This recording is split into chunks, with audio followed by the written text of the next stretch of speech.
warahmatullahi wabarakatuh. Selamat pagi, salam sejahtera bagi kita semua. Mudah-mudahan kita semua dalam keadaan sehat walafiat. Baiklah, kami akan mempresentasikan modul kami yang ke-6 dengan judul Konsep dan Praktik Demokrasi serta Pendidikan Demokrasi. Tanpa menunggu lama-lama lagi, saya akan memperkenalkan diri. Kami dari kelompok 6.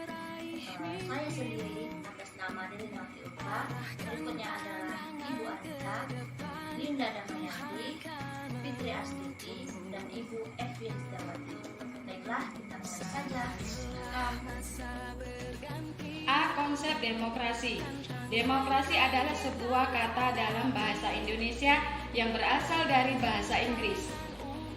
Demokrasi yang diserap dari dua kata, bahasa Yunani demos dan kratos atau kretin.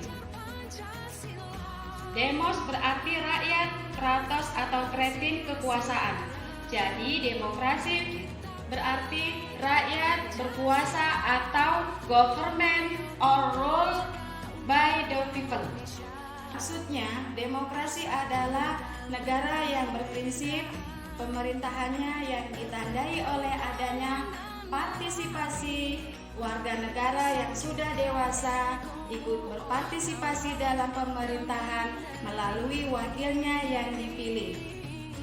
Sebagai kerangka berpikir dan melakukan pengaturan urusan umum atas dasar prinsip dari, oleh, dan untuk rakyat, diterima baik sebagai ide, norma, sistem sosial maupun sebagai wawasan, sikap, perilaku individu yang secara kontekstual diwujudkan, dipelihara, dan dikembangkan. Dinamika perkembangan demokrasi di Indonesia sejak proklamasi kemerdekaan Indonesia 17 Agustus 1945 dengan merujuk kepada konstitusi yang pernah dan sedang berlaku, yaitu Undang-Undang Dasar 1945, Konstitusi RIS 1949, dan Undang-Undang Dasar Sementara 1950. Demokrasi sebagai esensi PKN. Suatu negara yang menerapkan sistem demokrasi dimanapun berada, pada dasarnya untuk melindungi hak-hak warga negaranya dan secara tidak langsung menginginkan warga negaranya memiliki wawasan, menyadari akan keharusannya, serta menampakkan partisipasinya sesuai dengan status dan perannya dalam masyarakat. Sekolah sebagai laboratorium demokrasi. Paradigma pendidikan demokrasi yang perlu dikembangkan dalam lingkungan sekolah adalah pendidikan demokrasi yang bersifat multidimensional atau bersisi jamak. Sifat multidimensionalitasnya itu antara lain terletak pada berikut ini. 1.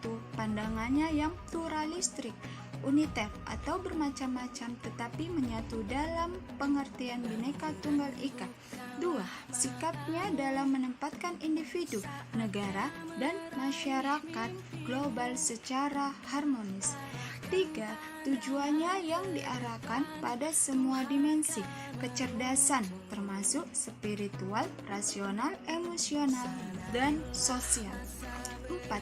Konteks atau setting yang menghasilkan pengalaman belajarnya yang terbuka, fleksibel atau luas dan bervariasi merujuk kepada dimensi tujuannya. 1. Strategi umum pengembangan warga negara yang demokratis di lingkungan sekolah.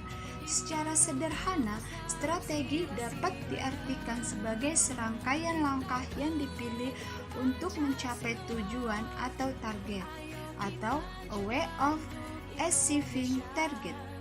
Strategi pengembangan sikap demokratis melalui 1. Pertemuan kelas berita baru, 2. Cambuk bersiklus, 3. Waktu untuk penghargaan, 4. Waktu untuk yang terhormat, 5. Pertemuan perumusan tujuan, 6. Pertemuan legislasi, 7. Pertemuan evaluasi aturan, 8. Pertemuan perumusan langkah kegiatan, 9. Pertemuan refleksi belajar, 10. Pertemuan pemecahan masalah, 11. Pertemuan isu akademis, 12. Pertemuan perbaikan kelas, 13. Pertemuan tindak lanjut, 14 pertemuan perencanaan, 15 pertemuan pengembangan konsep, 16 kotak saran, 17 pertemuan dalam pertemuan. Peran sekolah dalam mengembangkan warga negara yang demokrasi. Sekolah sebagai organisasi mempunyai struktur dan struktur. Sebagai bagian dari struktur birokrasi pendidikan SD merupakan satuan pendidikan dalam lingkungan pemerintah daerah kabupaten kota yang pembinaannya langsung di bawah dinas pendidikan. 3. Mekanisme kerja dalam konteks kesisteman sekolah. Sekolah sebagai lembaga penyelenggara pendidikan dan harus memberdayakan seluruh komponen-komponen yang terkait dengan struktur organisasi sekolah, yaitu yang pertama adalah kepala sekolah, yang kedua wakil kepala sekolah, tata usaha, dewan guru, unit laboratorium, unit perusahaan, dan OSIS serta komite sekolah. Dalam presentasi kami hari ini, kami akan membuka sesi tanya jawab untuk kelompok lain yang akan kami persilakan. Untuk itu, sebelum kami menutup presentasi ini, kami jika ada kekurangan, kesalahan, mohon dimaafkan. Jangan lupa like, comment, dan share. Assalamualaikum warahmatullahi wabarakatuh.